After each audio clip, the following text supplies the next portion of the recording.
है दोस्तों, तो आज हम बात करने वाले हैं क्लास 10th साइंस से 20 इम्पोर्टेंट, बहुत ही इम्पोर्टेंट क्वेश्चन, वो भी ऑप्शनल क्वेश्चन, बहुविकल्पी क्वेश्चन, जो कि लगभग हर साल पूछे गए हैं और पिछली बार बोर्ड में आए हुए क्वेश्चन हैं। तो आज की दृष्टि से ये सभी क्वेश्चन बहुत ही इम्पोर्टेंट होने वाले हैं। आइए हम एक एक कर सभी क्वेश्चनों को सॉल्व करते हैं और देखते हैं कि किस प्रकार के बहुविकल्पी क्वेश्चन विज्ञान से बन सकते हैं। तो पहला ही क्वेश्चन क्या आया है, चलिए पढ़ते हैं। आवर्त सारणी में ऊर्ध्वाधर स्तंभों को क्या कहा जाता है? आवर्त सारणी में जो स्तंभों को क्या कहा जाता है? स्तंभ मतलब जो ऐसे खड़े खड़े होते हैं उसे हम स्तंभ बोलते हैं, है ना। तो उससे आवर्त सारणी में क्या कहा जाता है? उसे वर्ग कहा जाता है। तो इसका पहला ही ऑप्शन सही हो जाएगा। चलिए अगला क्वेश्चन देते हैं जो कि इम्पोर्टेंट होने वाला है। क्या कह रहा है?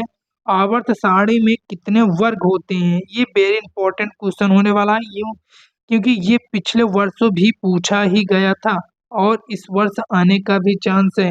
तो इसका करेक्ट आंसर क्या हो जाएगा? आवर्त सारणी में कितने वर्ग होते हैं? आवर्त सारणी में 18 वर्ग होते हैं। इसको आप लोग जो है याद करके जाइएगा, क्योंकि बहुत ही इंपॉर्टेंट क्वेश्चन होने वाला है।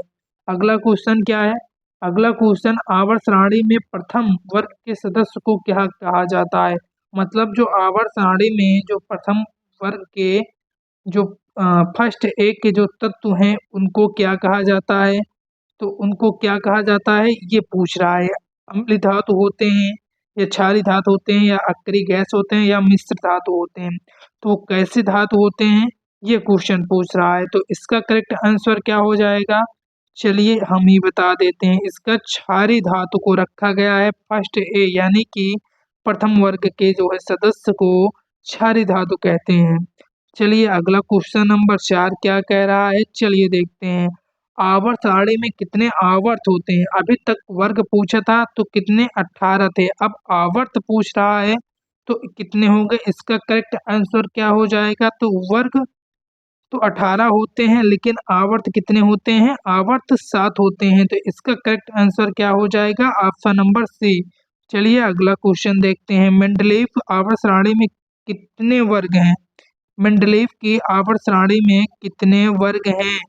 ये भी अच्छा क्वेश्चन है, जो कि बोर्ड में आया हुआ क्वेश्चन है। तो इसे आप भी इम्पोर्टेंट में जो है लगा लीजिएगा। हम यहाँ जितना भी क्वेश्चन कराएंगे लमसम सब बोर्ड में पूछे ही गए हैं, क्योंकि ये मोस्ट इम्पोर्टेंट क्वेश्चन होने वाले हैं। तो क्वेश्चन क्या कह रहा है? मेंडलीव आवर्त सारणी में कुल कितने वर्ग हैं? तो कुल कितने वर्ग हैं? तो टोटल इसमें 9 वर्ग हैं। 18 वर्ग कितने थे? आवर्त सारणी में, जो कि आधुनिक था। अगला क्वेश्चन क्या है, चलिए देखते हैं। क्वेश्चन नंबर 6, आवर्त सारणी में शून्य समूह के तत्व, शून्य समूह के तत्व किसे कहा जाता है? मतलब जो अक्रिय होते हैं, जिसका फुल इलेक्ट्रॉनिक विन्यास स्वातम कोश में होता है, तो उसे हम अक्रिय तत्व कहा करते हैं। जैसे हीलियम ही होगा इसका करेक्ट आंसर। हीलियम का क्या होता है? तो इसका क्या होता है कि इसका जो हो जाएगा करेक्ट आंसर ऑप्शन नंबर 2, आपकी हीलियम जो है अक्रिय समूह के तत्व हुआ करते हैं। इसे शून्य समूह के तत्व हुआ करते हैं, ये अक्रिय तत्व हैं। मेथेन में अगला क्वेश्चन क्या कह रहा है कि मेथेन में कितने संयोजक बंध पाए जाते हैं? संयोजक मतलब मेथेन का सूत्र CH4 होता है। तो इसका अगर हम संरचना सूत्र बनाएंगे तो सिंगल बॉन्ड H होता है, सिंगल बॉन्ड H होता है, सिंगल बॉन्ड H होता है, सिंगल बॉन्ड H होता है। तो इसमें टोटल जो है 4 संयोजक बंध पाए जाएंगे। तो ऑप्शन नंबर क्या है? ऑप्शन नंबर दूसरा ही इसका जो है करेक्ट हो जाएगा। अगला क्वेश्चन क्या है? आधुनिक आवर्त सारणी में कितने वर्ग और कितने आवर्त हैं? ये वेरी इंपॉर्टेंट क्वेश्चन है, क्योंकि आधुनिक आवर्त सारणी से क्वेश्चन आता ही आता है, ये तय है। तो इसमें कितने वर्ग हैं और कितने आवर्त हैं? तो टोटल इसमें 18 वर्ग हैं और जो 18 वर्ग और 7 आवर्त हैं। तो ऑप्शन नंबर ए इसका करेक्ट हो जाएगा। अगला क्वेश्चन क्या कह रहा है? आधुनिक आवर्त सारणी में कितने आवर्त और कितने समूह हैं? समूह आवर्त अभी हम लोग कितने टिक लगाए थे? तो 7 आवर्त और 18 वर्ग थे। तो इसका भी करेक्ट आंसर हो जाएगा, क्योंकि 7 वर्ग होना ही चाहिए, जो कि और बाकी बचे ऑप्शनों में से किसी में नहीं है। तो इसका भी करेक्ट आंसर हो जाएगा पहला ऑप्शन। अगला क्वेश्चन नंबर 10, आधुनिक आवास प्रणाली में तत्वों के वर्गीकरण का आधार क्या है? आधुनिक आवास प्रणाली की अगर आप परिभाषा पढ़े हो तो उसका जो आधार बताया गया है आपको बताया गया होगा। उनके देखते हैं चौथा ऑप्शन क्या है। हाँ, परमाणु संख्या। परमाणु संख्या जो है इसका प्रमुख आधार हुआ करता है ना, प्रमुख संख्या जो है इसका आधार हुआ करता है।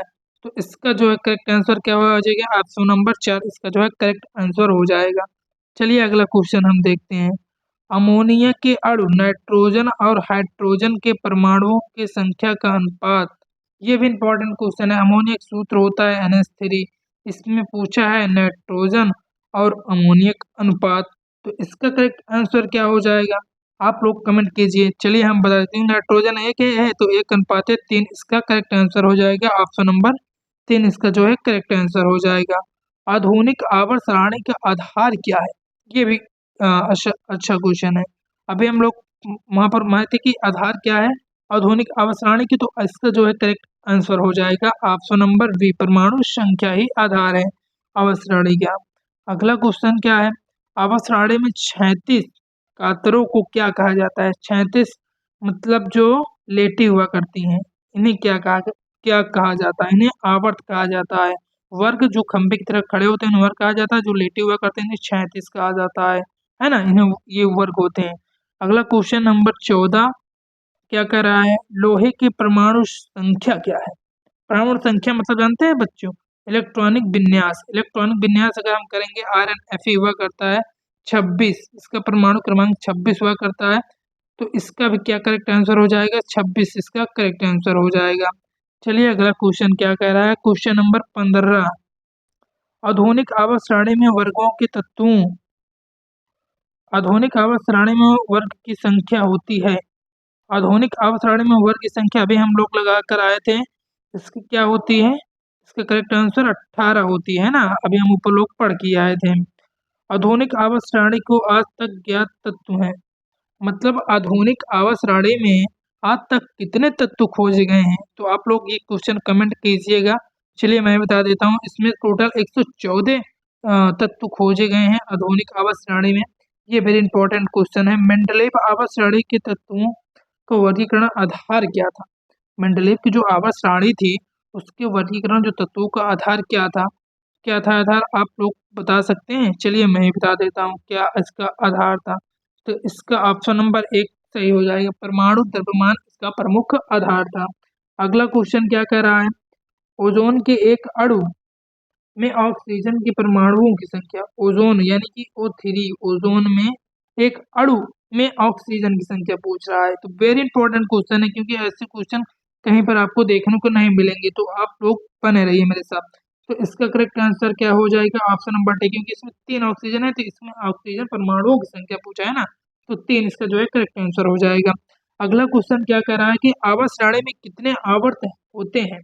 अभी हम ऊपर ही मारे थे, कितने आवर्त होते हैं? 7 आवर्त होते हैं। ये आपके जो है करेक्ट आंसर हो जाएगा। लास्ट क्वेश्चन, हीलियम कैसा तत्व है? आप लोग मुझे कमेंट करके जरूर बताइएगा कि हीलियम यानी कि He हीलियम कैसा तत्व है। तो आज की इस वीडियो को हम यहीं पर समाप्त करते हैं। ये सभी मैंने जितने क्वेश्चन कराए हैं ये मोस्ट इम्पॉर्टेंट होने वाले हैं और ये बोर्ड में आने वाले भी हैं। तो आप लोग मेरे चैनल को सब्सक्राइब कर लीजिए, ताकि अगली वीडियो हम बनाए तुरंत आपके पास पहुंचे, और अगली वीडियो हम बहुत जल्दी ही लेकर आने वाले हैं। तब तक के लिए आप सभी का धन्यवाद।